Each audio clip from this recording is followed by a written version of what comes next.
Perkenalkan, nama saya Piliski Suendi dari kelas TA 24. Hari ini saya akan membahas pelajaran aljabarnya tentang materi orthogonality. Nah, apa itu orthogonality? Menurut saya, orthogonality itu adalah sebuah matriks vektor yang nilainya 0 atau tegak lurus. Dan di orthogonality juga ada namanya ortonormal. Nah, apa itu ortonormal? Ortonormal itu adalah matriks vektor yang nilainya 1 dan masing-masing vektornya nilainya juga 1 ya. Oke, udah masuk. Dua vektor dikatakan ortogonal jika sudut di antara keduanya adalah 90 derajat atau hasil kali titiknya atau dot produknya sama dengan 0. Subspace dikatakan ortogonal bila setiap vektor di satu subspace ortogonal terhadap semua vektor di subspace lain. Kalau hasil dot produk sama dengan 0, berarti itu ortogonal. Kalau tidak sama dengan 0, berarti dia tidak ortogonal. Kita masuk ke least square approximation.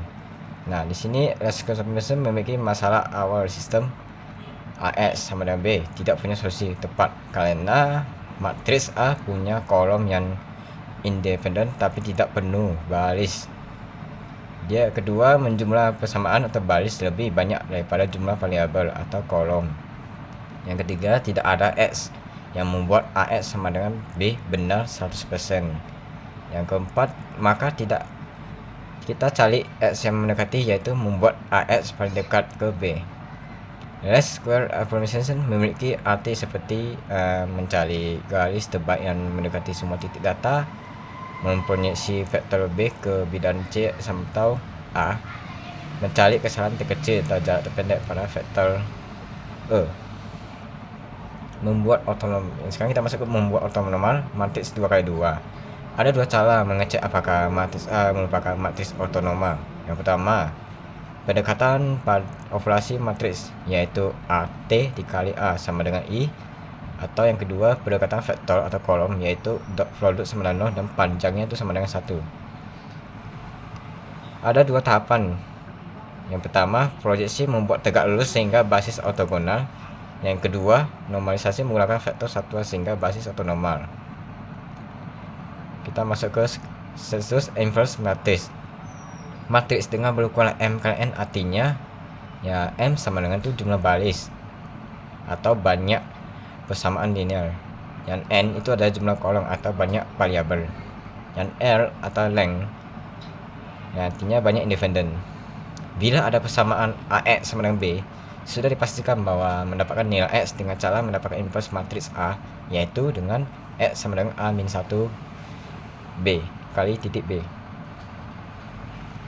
Dengan menggunakan facet inverse A+, kita mendapatkan solusi X yang membuat hasil AX paling mendekati B. Error E sama dengan B kurang AX menjadi sekecil mungkin. Prinsip inilah yang disebut sebagai least square methods. Kolom kanan menjelaskan masalah kebalikannya. Jika kita menambahkan komponen dari null space atau bagian yang tidak memenuhi hasil AX, maka panjang vektor X akan bertambah.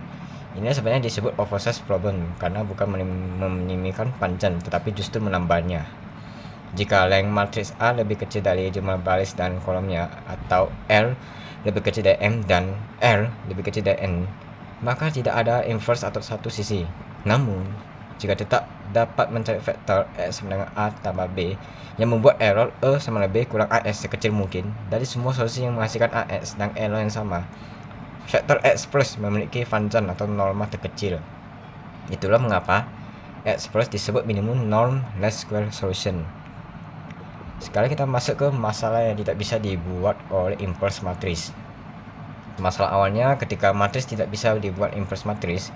Kalau kita punya matriks bujur sangkal A, misalnya 2x2 dan penuh length, maka kita bisa mencari inverse biasanya seperti A-1 sama dengan sesuatu sehingga A-1 menjadi I. Namun bagaimana kalau A tidak bisa dibuat inverse matrix? Misalnya A sama dengan buka kolom 2 0 0 0. Kolom pertama 2 0 berisi informasi, kolom keduanya isinya 0 0. Artinya hilang satu alam informasi. Akibatnya A-1 tidak bisa dibuat. Namun jika kita masih ingin semacam inverse agar bisa tetap menghitung solusinya, Akibatnya A misalnya tidak bisa dibuat, dan inilah munculnya procedure inverse A plus. Tujuan dari procedure inverse A plus ditetapkan untuk mengganti flag inverse biasa. Kalau tidak A bisa di inverse. Yang kedua, dia meminimalkan kesalahan dalam sistem AS yang menjadi B. Artinya S plus sama dengan A tambah B adalah solusi yang membuat AS kurang B sekecil mungkin atau error minimum, dan panjang vektor X sekecil mungkin atau minimum 0.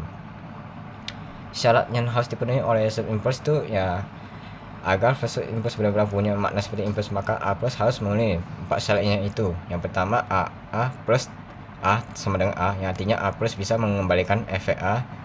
Yang kedua, A plus AA plus tambah A plus, artinya kalau dibalik 2 kali hasilnya sama.